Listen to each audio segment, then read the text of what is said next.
How many people do you know who say they're satisfied with the amount of money they're making? None. Today, we're getting a lesson in how to negotiate your salary and get a raise from the author of the book, Boss Bitch. I guess we can say that because that's the name of her book. Nicole Lapin, how you doing? Hey Welcome guys, back. so good to see you again. Good to Nice see to you see again. you. Ready to be a boss? Well, Sure, let's do it. We need some help. Look, you know, there are a lot of companies in this day and age that are not negotiating salaries. They're basically saying, here's your salary, take it or leave it. What do you do in that case? Right, but are they going to just open up the corporate coffers just because they think you're awesome? No. I don't think so. If you don't ask, the answer is always no. And 57% of men, by the way, negotiate their salaries. Cindy? How many percentage of women? 7%. This is bananas. That is how can bananas. that be? That's bananas. This needs to change, like Yeah, no ASAP, kidding. by the way. And you know what? In school, we learn stuff like geometry, dissecting a frog. Like, why do we need to know that? We Yeah, should be instead taught negotiation. Right. taxes, budget. You That's say where I come in. everything is negotiable, Everything's negotiable. Medical bills, the APR on your credit card drives me crazy when folks don't do that. Your cell phone bills, all that stuff, and your salary. It's your money. You might as well fight for Okay, it. let's talk about leverage, is number one, everything. and then timing. These are very two key points. So this is the most important thing you can have going into negotiation. So even if you don't want to jump ship, putting a fire in your current captain's belly is probably the first thing to motivate them to give you a raise. It's super, super expensive to hire. As someone who owns my own business, I hire all the time. I also fire all the time.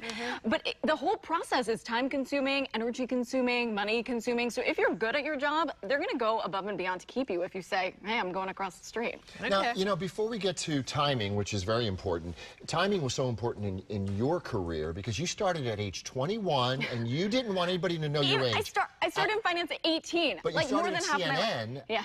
as a correspondent at age 21, and then within 10 years, you managed to create your own company. Now, a lot of people would say, wow, how did she do that?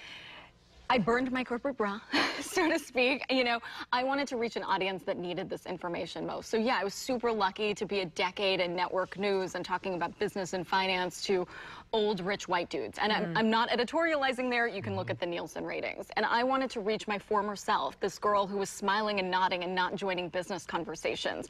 I'm a first-generation American, grew up in an immigrant household. There was never any discussion of stocks or bonds or anything. Nobody had the Wall Street Journal on the kitchen counter being like, hey, Nicole, let's talk about all this stuff. And so I taught myself the hard way. And I realized it's just a language like anything else. We just don't have a Rosetta Stone. So that's what I wanted to do. Good for you, and you did it. So timing, yeah. Timing is everything in many things in your life, of course. So set a calendar meeting for negotiating a raise. This is not like, hey, pop in the office. Hey, do you have a second, boss? No, no, no. This is a super, super important conversation. So set a formal meeting. Friday afternoon, when everybody's thinking about cocktails, probably not the best time. Monday morning, probably not the best time. After you had a good evaluation, amazing time. After the company had dismal earnings or a bad report, not a good not time. so much. All right, let's talk about gathering your evidence. Yeah, you don't have to go full-on Tracy Flick here, but I don't understand how folks go into this meeting with no paperwork. Like, you create documents, you create PowerPoints and all sorts of stuff for other meetings, right? You bind it, you make it really pretty. Why aren't you doing this for this meeting? And it's not about me, me, me, me, me. Here's all the stuff I've done. Like, create a pie chart. Go crazy. Show how you have contributed to the company at large. You're saying put community first.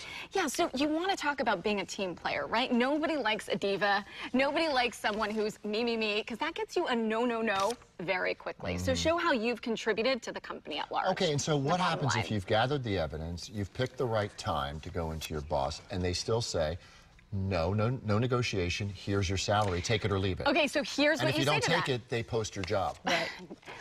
So go in with a couple of different options. You need to start thinking about your salary, not just as your base salary of cash, but an overall compensation package, right? So there is a base salary, but there's also perks and benefits. You guys get more than just a base salary, right? No. But you want to talk honesty? No. We're talking honesty. We don't get anything else. You get vacation time. Yes. Okay, that's a perk, sister. It sure is. Except when companies take over and then they reduce the vacation. Understood, but you still get vacation time. Do you get benefits, health benefits? Yes. Okay, so those are perks. I see. These are the perks that you go in with and you say, But you okay. can't negotiate them. Why can you not negotiate them? Because Is they're that a joke? set by the corporation. 100% you can negotiate them. You can ask Really? for a cell you phone can bill try. paid for. Okay. Why not? If you don't ask, the answer is No. No. Exactly. Jerry, come on now. Yeah, so, and then you go in with a couple of different options, like a little menu. Nicole Lapin, thank you very right. much. Again, Thanks, the book is called Boss Bitch. We'll be All right. right back. Thanks, Nicole.